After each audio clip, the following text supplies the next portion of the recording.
The lights buzzed brightly above the set, casting a warm, theatrical glow on the stage as the late-night band played Dwayne Johnson's entrance music. The crowd rose to their feet, erupting into applause as the towering figure of The Rock strode confidently toward Jimmy Kimmel's desk. He wore a crisp black suit with a burgundy shirt underneath, no tie, just enough polish to say Hollywood, and just enough muscle to say, "Don't mess with me."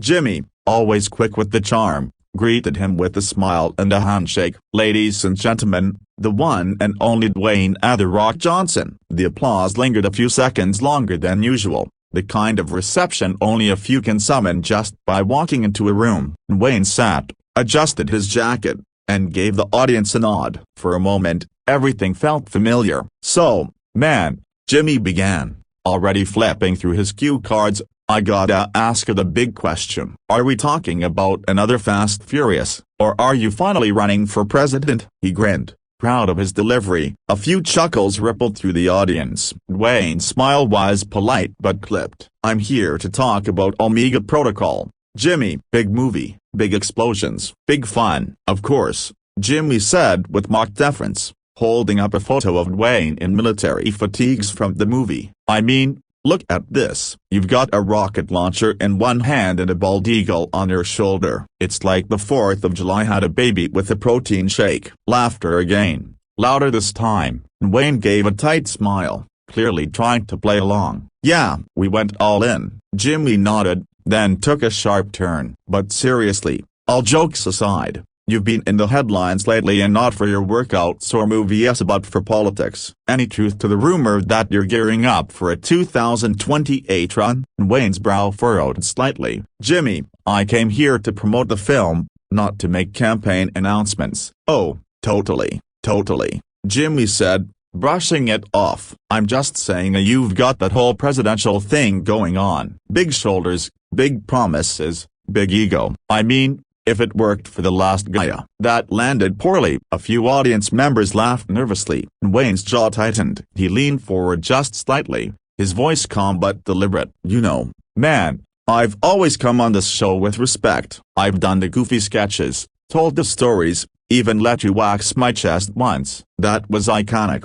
Jimmy interjected, trying to diffuse the tension with a chuckle. "But every time," Dwayne continued, ignoring him, "you drag it back to jokes that aren't about the work. I worked 2 years on Omega Protocol, hundreds of crew members, stunt teams risking their lives, and this is what you want to talk about?" Jimmy held up his hands. "Whoa, hold on, buddy. This is a comedy show, and I'm not laughing," Dwayne said sharply. The words echoed in the brief silence that followed. The audience sensed the shift. The band stopped smiling. The crew behind the cameras froze. Jimmy tried to recover. "Come on, you can take a joke. I mean, you're Dwayne Johnson. You could bench press a minivan while balancing a tequila bottle." Dwayne stood up. The chair scraped against the floor as he rose to his full height. The studio lights suddenly seemed colder. The mug on his side of the desk tipped, fell, and shattered on the glossy floor. A collective gasp rippled through the audience. "I am done,"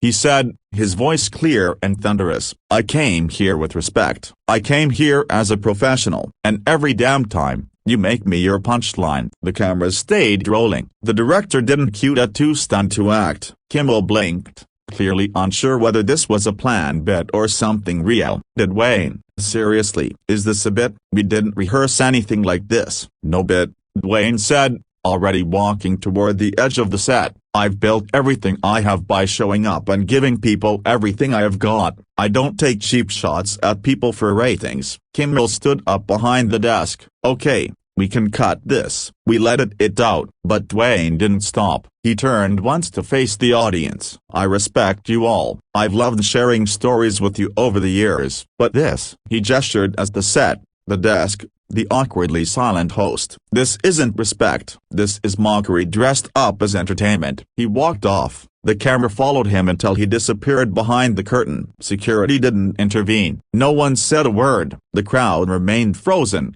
caught in that strange moment where reality invades the glittering shell of Hollywood. Jimmy was still standing, staring at the empty guest chair. The band didn't play. The applause sign didn't blink. For the first time in years, the studio was quiet. A truly deeply quiet. Backstage, producers scrambled, phones rang, legal teams whispered, but the damage had already been done. Kimmel finally turned to the audience and tried to laugh. "Well, that was unexpected." He tapped the desk awkwardly. "We'll be right back." But everyone knew this wasn't going to be just another viral moment. Something had cracked. Backstage, Dwayne Johnson strode past crew members and assistants frozen mid-task, their eyes wide and mouths slightly open. No one dared stop him. A few tried to speak at Dwayne, but he didn't break stride. The hallway was quiet except for the thunderous echo of his boots. Outside the studio, a black SUV waited. His publicist,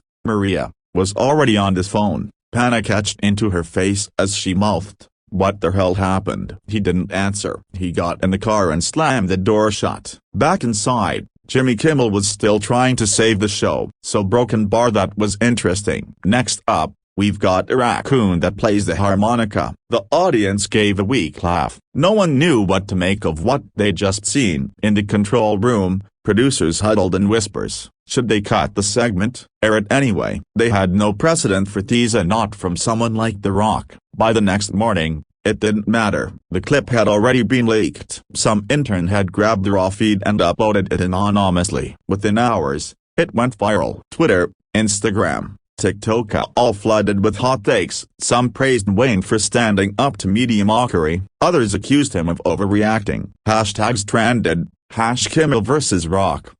#No the funny guy. #Dwayne snaps. The headlines were brutal. Dwayne Johnson storms off Kimmel, diva move or justified anger. Kimmel's joke triggers Rock-sized meltdown. The Rock cracks on live TV. Jimmy issued a brief statement that morning. "We loved Dwayne and regret what happened. The door's always open to make things right, but the damage was done." Executives at ABC were livid. Kimmel's team scrambled to manage PR. Meanwhile, Dwayne stayed silent. No tweets, no statements, no interviews, just silence. That silence only made it worse. Pundits filled the vacuum with speculation. Was Dwayne unstable? Was this part of a larger meltdown? TMZ ran a segment suggesting Dwayne had clashed with other hosts before Fallon. Even a Prahado nun had ended this dramatically. It wasn't until 4 days later that Dwayne finally broke his silence. He posted a video, and not through a press release or studio campaign, but straight to his followers. It was just him, sitting in a gym, wearing a hoodie. The lighting was raw, the tone serious. "I want to say something about what happened on Jimmy Kimmel," he began. "I didn't plan that. I didn't go in looking for drama. But I've hit a point in my life where I've got to stand for something, especially when it comes to respect." He looked directly into the camera. "For 25 years, I've shown up. I've worked through injuries, press junkets, grueling days, all while smiling for the cameras. I've laughed off jokes, ignored jabs, and played along. But at some point, playing along becomes enabling, and I won't enable disrespect, and not toward me, not toward my work, and not toward the people who bust their asses to make the movies, shows, and projects I'm proud of." The video exploded. Millions watched within the first hour. Celebrities started to weigh in. Kevin Hart tweeted, "My brother has always led with class. Proud of him for standing his ground." Emily Blunt commented, "Dwayne has always been the most gracious professional I've known." Comedy shouldn't punch down. Even Van Diesel, despite their storied feud, posted a cryptic message. "Sometimes it takes a storm to clear the air." Kimmel, under increasing pressure, invited Dwayne to return. "Let's clear the air," he said during a later episode. "We've had fun for years. We can have a real conversation." But Dwayne declined. Instead, he agreed to appear on a rival show, The Daily Show, hosted that week by Jon Stewart. The two sat down for a candid, hour-long conversation. "Was it anger?" Jon asked. "Or something deeper?" Dwayne took a breath. "It wasn't about anger. It was about drawing a line. There's a moment in every person's life where they realize that being liked isn't worth being diminished. I've got daughters who watch how I respond. I want them to know that strength doesn't mean silence." Jon nodded. "You think you'll ever go back?" "I don't hold grudges,"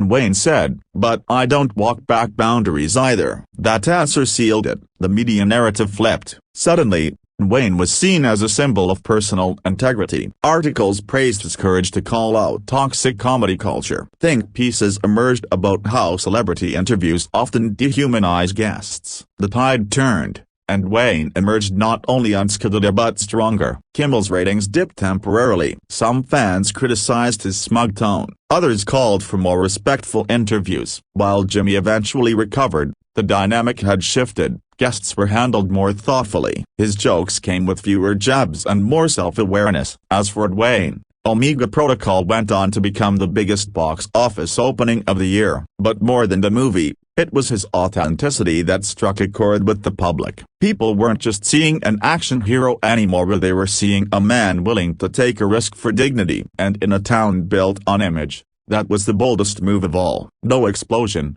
no body slam, no CGI monster could compete with the power of walking away, especially when you walk away with your integrity intact.